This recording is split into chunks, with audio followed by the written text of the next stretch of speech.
कौन सोच सकता है कि इंडिया के इस पहले सुपर हीरो में कई कमियां थी जिन पर विक्ट्री पाकर वो टॉप तक पहुंच पाए।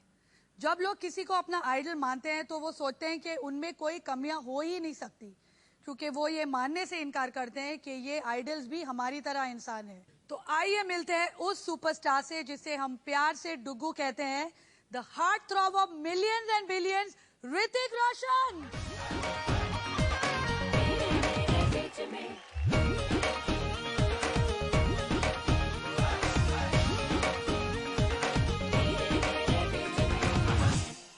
Well, I'm very uncomfortable talking about myself, and especially on topics which are really personal to me and are not appropriate to talk casually because they mean a lot to me. So I was a little concerned about what topics she will choose. तो ऋतिक, ये true है कि बचपन में तुम्हें stammering की problem होती थी? जब आप बोलते हो, you get stuck, you just stop and you don't know why, and it's mainly the explosive letters like P, P, Bh, because they're explosive, you have to blow through. And the silent ones like H. The breath keeps coming but the word doesn't start. मुझे कभी नहीं लगा था कि ऋतिक इतने दिल से बात करेगा और इतने ओपनली, क्योंकि ये जो चीज़ें हैं उसने कहीं भी किसी भी चैनल को किसी भी इंटरव्यू में कहीं भी ये सब रिवील नहीं किया है जो आज उसने हमारे साथ रिवील किया है। One embarrassing moment, the only one that I think is appropriate for me to say right now is when I used to say that I want to be an actor, and I used to go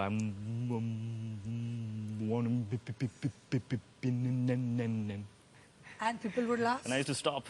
It's like, what am I saying? At the start of it, I thought it was going to be I was a little uncomfortable because it's talking about ourselves and all that things that we've done, and my life has been so bad, and look what I've achieved, and I've overcome this and I've overcome that. मेरे पास कुछ नहीं था ना yet. So I didn't want to go into that space because truly we are all very, very blessed people. I'm not a star in spite of my problems. It is because I had those problems that I've become a star. ये वो है जो main stream Hindi film actress होकर भी बिल्कुल ही अलग सी है, एकदम अनकन्वेंशनल, चाहे उनके बोलने का स्टाइल हो या फिर उनके बाल, उनके looks. Please welcome the lovely and very different Kangana Ranaut.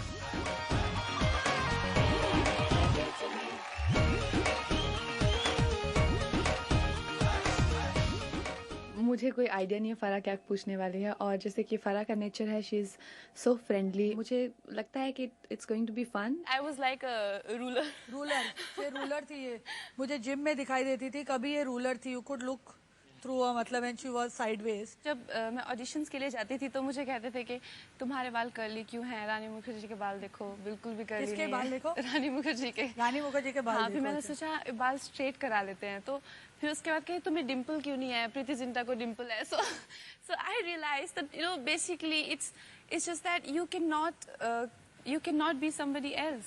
We've been asked here to talk about the certain problems that we've all achieved and overcome, and that accomplishment can somewhere inspire some people. और एक और चीज थी जो लोगों ने जिसके बहुत सारा मजाक उड़ाया, वो थी तुम्हारी जो इंग्लिश की एक्सेंट होती थी। मेरी ज्यादा फ्रेंडशिप किसी के साथ नहीं हुई। मुझे वो लोग काफी फनी लगते हैं जो एक महीना लंदन रह के आते हैं और फिर ब्रिटिशर एक्सेंट में बात करते हैं rest of their lives. London भी नहीं जाते, एयरपोर्ट से ही एक्सेंट आ जाता है। ऋतिक, मेरे इतने अच्छे दोस्त हैं, one of my best friends, तो उनके साथ रोमांस और लेग पुलिंग तो मैं सोच नहीं सकती, लेकिन वो थोड़ा मस्ती जरूर करेंगे। ये उन लोगों के लिए गधा है जो हैंडीकैप और अंग्रेजी ना बोलने वाले लोगों पर हंसते हैं। Let's go Dugu, go for it. Anybody has ever laughed at any handicaps? You're gonna get it from us. Have you? मैं तो शो कर रही हूँ यार। Okay. No, don't tell me they're going to dance. I hope they don't dance because they one is choreographer and Hrithik is Hrithik, so I hope कि वो वहाँ पे नाचने न लग जाएं। नाचना तो पड़ेगा।